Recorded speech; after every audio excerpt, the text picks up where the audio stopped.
Hey Soul Fam, it's Christy with my friend Hana. And she has a story to tell. And I love her very much. So tell us a little bit about yourself.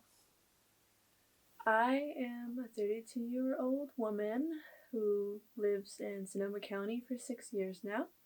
I grew up in Santa Cruz, California, and I was raised working at Renaissance fairs, doing face painting and henna tattooing and belly dancing. Since then, I've been a professional tarot reader for 10 years and a hairstylist for almost 10 years. And I have a cute little cottage in the Redwoods in Guerneville, California.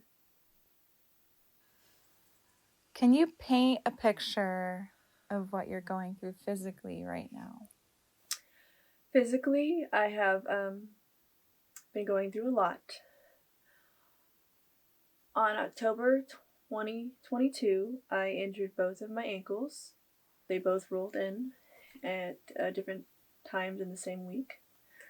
And ever since then, I have been on crutches in a wheelchair, in extreme pain, and my whole life has changed. And how long has this been going on? When I met you, you were on crutches, and that was like 3-4 years ago. Yeah, so I have gone through several severe ankle injuries in the last 5 years of my life. When you met me, I was going through the one before this one, and it was just my right ankle, just one ankle. So I had one good ankle, and that took me a year to fully recover from. And yeah, so it's been going on.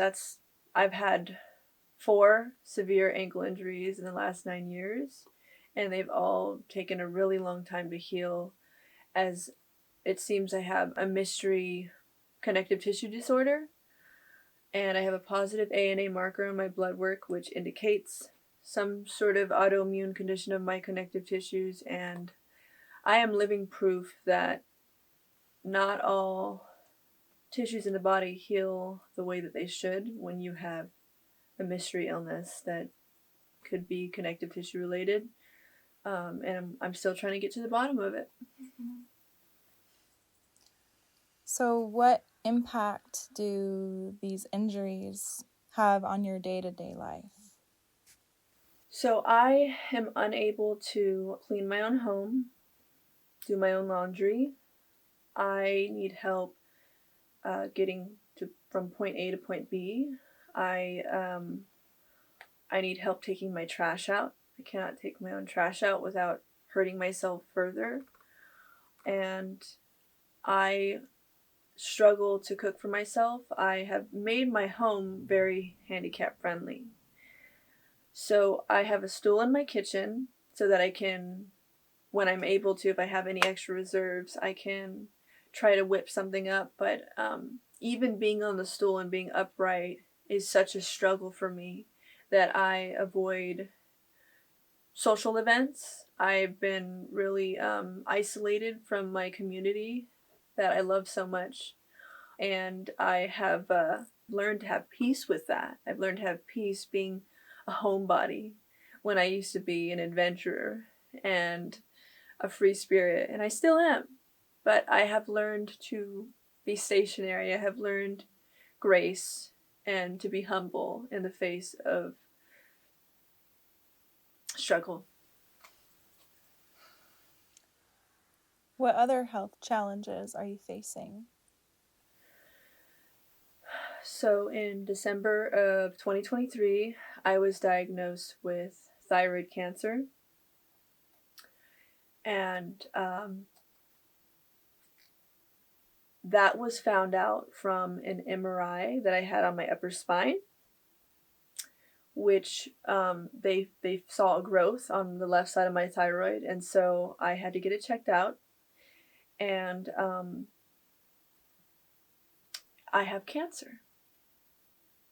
the complication of this cancer is I have a mutation. This mutation means it's called a BRAF mutation, and it means that my cancer is aggressive. And so I have surgery scheduled on April 9th of 2024. And I'm terrified. Yeah. So, what were you feeling in that moment when you first found out the news of your diagnosis? I remember when I first found out the news, I had missed my follow-up appointment with my ENT, ear, neck, and throat specialist, who did the biopsy to find out what was in that growth in my thyroid. And I had missed my appointment. I was really overwhelmed. It's really hard to keep track of all my appointments. I have so many doctors and so many things I'm trying to figure out with my health. So I sometimes miss appointments, especially because it's hard to get a ride all the time, and I can't physically handle the amount of doctor's appointments and physical therapy and just everything that I have to do day to day, even getting fresh water all the time. Like, I don't have any fresh water right now, and I just drink the tap because I can't go and pick up a gallon of water and fill it up, and like, it's just too much for me to do all of it. So when I first found out, I got a voicemail from my doctor because I had missed my appointment, and he told me about my diagnosis over a voicemail. I was sitting on my bed and I listened to that message, and I broke down and sobbed and cried for myself. And I just was in so much shock, and I just cried so hard. And it was a really hard way to find out for a voicemail. So, how has it been reaching out to the medical system for help?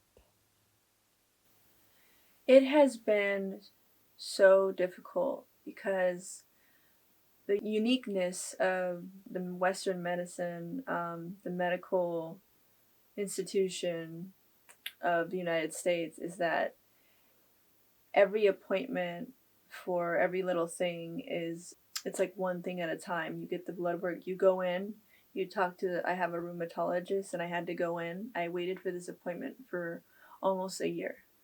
And I went in, and then I told them what's going on, and they said, okay, we're going to do a full blood panel.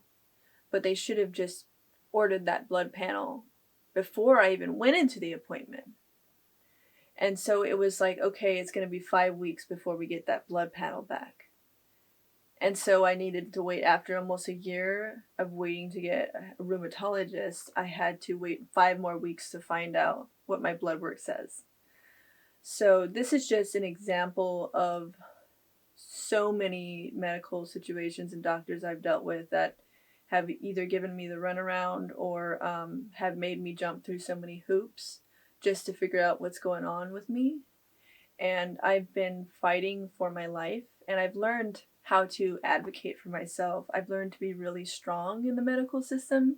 You have to have tough skin because there's so many reasons why the medical system is struggling to keep up with the amount of sick people that is, exists in the United States, that I feel like our doctors are overwhelmed. I feel like they're very overwhelmed, and they don't have the mental capacity to handle the load that they have on them.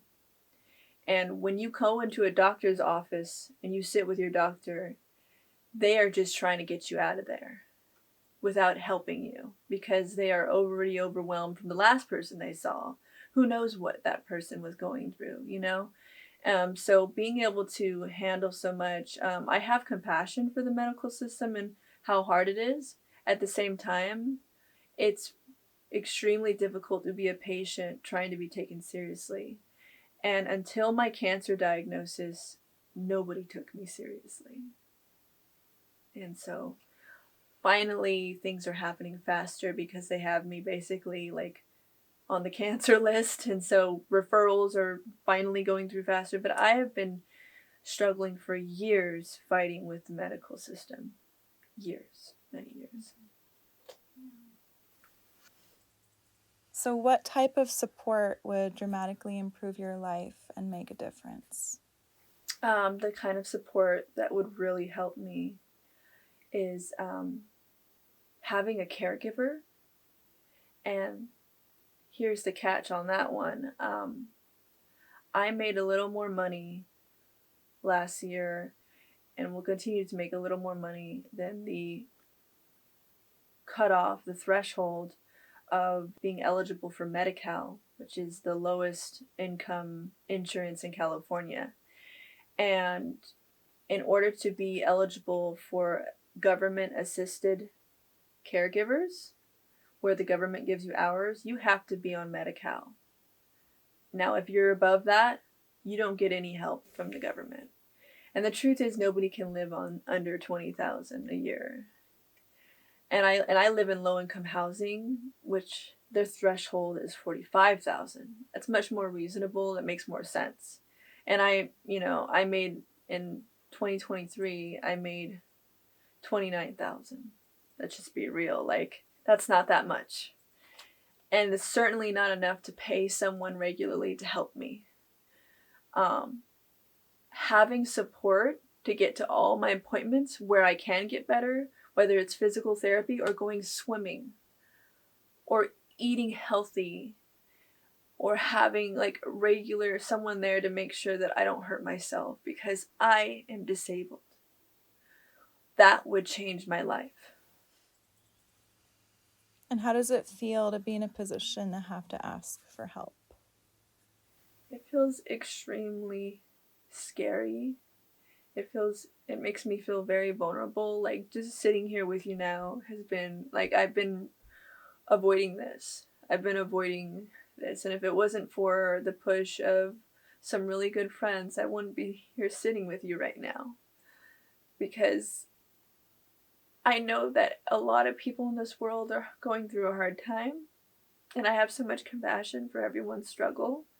It's hard to say, hey, I need help from y'all. And I know you're struggling, but can you help me too? And that makes me feel like crap, or it makes me feel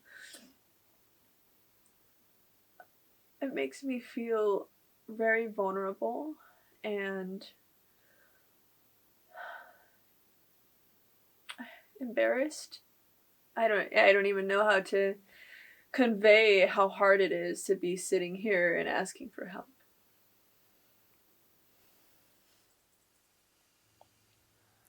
But something's keeping you going, Hana, and I see that all the time. So what is that? What is that keeps you going? What keeps me going? Good friends like you keep me going.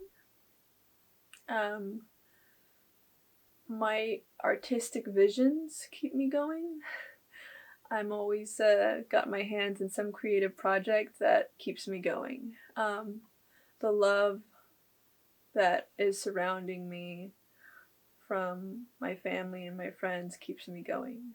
And I just knowing that I can get through this, that one day it won't be so hard if I can just get through this moment, being on the brink of financial, physical, and medical ruin is just an opportunity to completely burn everything away and rise like the phoenix. So I look forward to rising from all of the ashes of this part of my life.